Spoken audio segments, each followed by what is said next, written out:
أنا تلميذ البخاري خير كالنهر الجاري نور كالقمر الساري في روضات البخاري أنا من أهل القرآن أنا عبد للرحمن اللهم املأ قلبي بالسنة والقرآن بسم اللہ الرحمن الرحیم الصلاۃ والسلام علی رسولہ الکریم وخاتم النبیین صلی اللہ علیہ وآلہ وسلم۔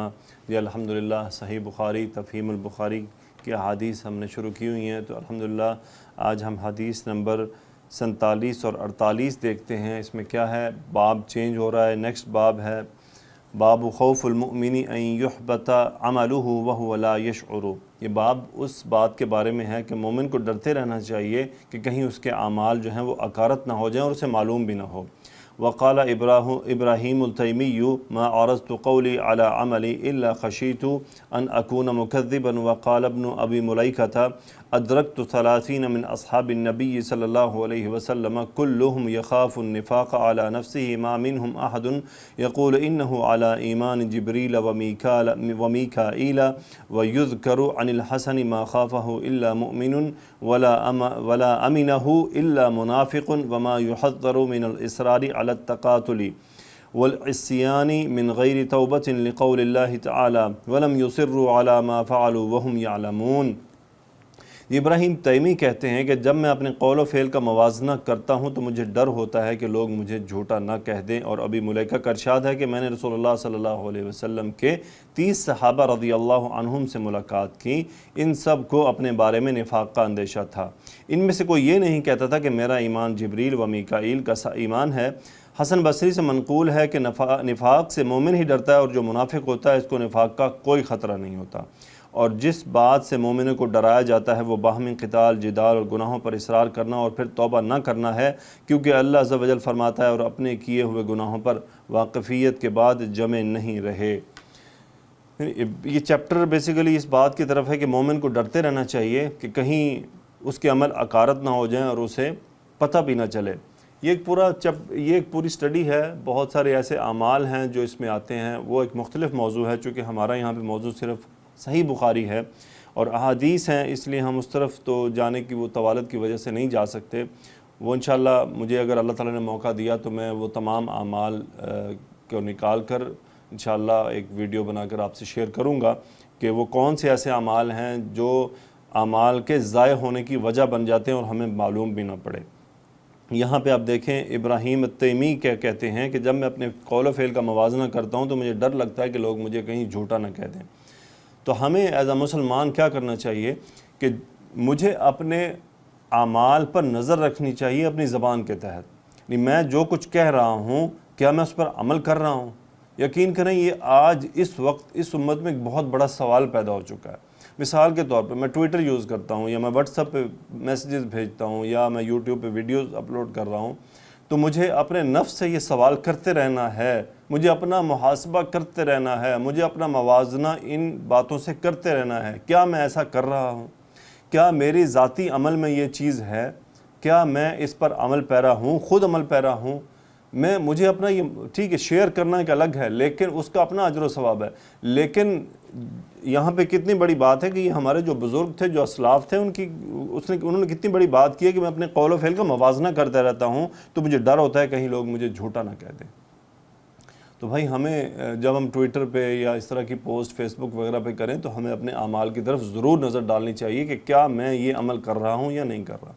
چلیے حدیث دیکھتے ہیں۔ حدیث نمبر 46 حدثنا محمد بن عرعرة قال حدثنا شعبة عن زبید قال سألت ابا وائل عن المرجئة فقال حدثني عبد الله ان النبي صلی اللہ علیہ وسلم قال سباب المسلم فسوق وقتاله كفر۔ قربان جائیں رسول اللہ صلی اللہ علیہ وسلم کتنا بڑا فرمان ہے۔ عبداللہ بن مسعود رضی اللہ تعالیٰ عنہ نے بیان کیا کہ رسول اللہ صلی اللہ علیہ وسلم کا ارشاد ہے کہ مسلمان کو گالی دینا فسق ہے اور اس کو قتل کرنا کفر ہے۔ مسلمان کو گالی دینا فسق ہے اور اس کو قتل کرنا کفر ہے۔ یہ حدیث میں نے کیوں دوبارہ ریپیٹ کی؟ کیونکہ اگر آپ ٹویٹر کھول لیں، فیس بک کھول لیجئے، آپ کو گالیوں کے انبار نظر آتے ہیں۔ ہمارے معاشرے میں گالی ایک فیشن بن چکا ہے۔ ہم رسول اللہ صلی اللہ علیہ وسلم کی حدیث کو بہت معمولی لے جاتے ہیں، نعوذ باللہ۔ آپ کیا فرما رہے ہیں؟ مسلمان کو گالی دینا فسق ہے اور اسے قتل کرنا کفر ہے۔ جو مسلمان کو قتل کر رہے ہیں وہ کفر کر رہے ہیں، اور جو مسلمان کو گالی دے رہے ہیں وہ فسق کر رہے ہیں۔ تو جب ہمارے معاملات ایسے ہوں گے، ہمارے اخلاق ایسے ہوں گے، تو پھر ہم کیسے ایک اسلامی معاشرہ بن پائیں گے؟ اس میں اس کی تشریح میں لکھتے ہیں، مرجیہ کا عقیدہ یہ ہے کہ گناہ کبیرہ کے ارتکاب سے بھی مسلمان فاسق نہیں ہوتا۔ ابو وائل کے پوچھنے کا منشا یہ تھا کہ ان کا یہ عقیدہ کیسا ہے؟ حضرت ابن مسعود رضی اللہ تعالیٰ عنہ کا جواب کا حاصل یہ ہے کہ گناہ کبیرہ کا مرتکب فاسق ہے، جیسا کہ رسول اللہ صلی اللہ علیہ وسلم کا مذکورہ ارشاد سے واضح ہوتا ہے، لہٰذا ان کا یہ عقیدہ باطل ہے۔ جی، مرجیہ ایک قوم تھی جو گزری، پتہ نہیں آج ان کے لوگ ہیں یا نہیں ہیں۔ ان کا یہ عقیدہ تھا کہ گناہ کبیرہ کے ارتکاب سے بھی مسلمان فاسق نہیں ہوتا۔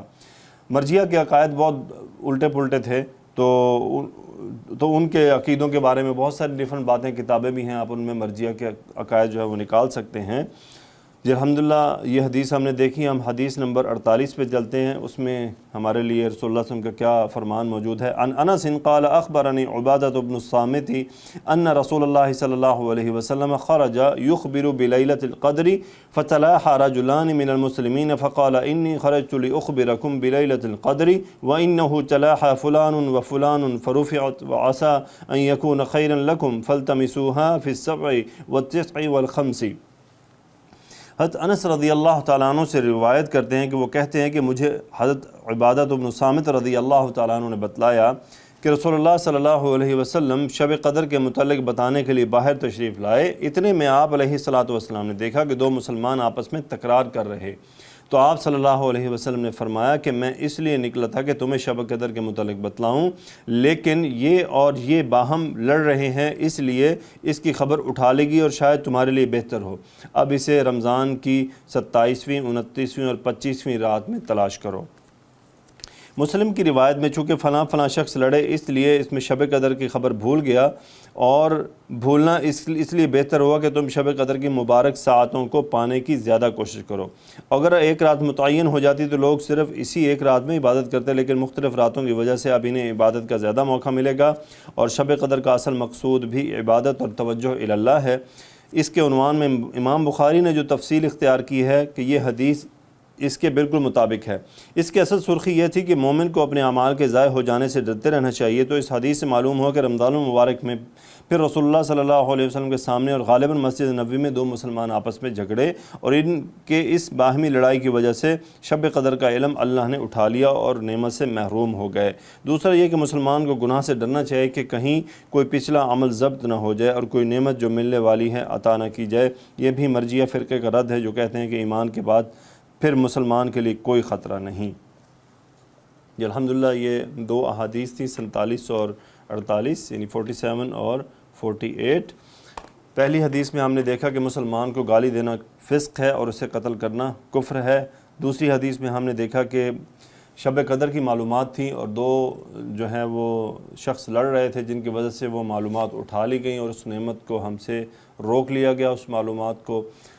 تو اس سے یہ پتہ چلتا ہے کہ جب ہم آپس میں جھگڑے کرتے ہیں، ہمارے اخلاق اتنے برے ہو جاتے ہیں، تو اللہ کی نعمتیں ہم سے روٹ جاتی ہیں، اللہ کی رحمت ہم سے دور ہو جاتی ہے۔ اور اللہ اسی طرح جس طرح دیکھیے کہ دو شخص لڑ رہے تھے تو شب قدر کا علم اٹھا لیا گیا تھا۔ بہرحال یہ الحمدللہ ہمارے لیے بہتر تھا۔ تو اس سے ہمیں بہت ساری باتیں پتہ چلتی ہیں کہ آپس میں لڑائی جھگڑے بے برکتی کا باعث بنتے ہیں، تو ہمیں ان معاملات کو درست کرنا چاہیے اور آپس میں پیار محبت سے رہنا چاہیے۔ وآخر دعوانا ان الحمدللہ رب العالمین، الصلاۃ والسلام علی رسولہ الکریم وخاتم النبیین صلی اللہ علیہ وآلہ وسلم۔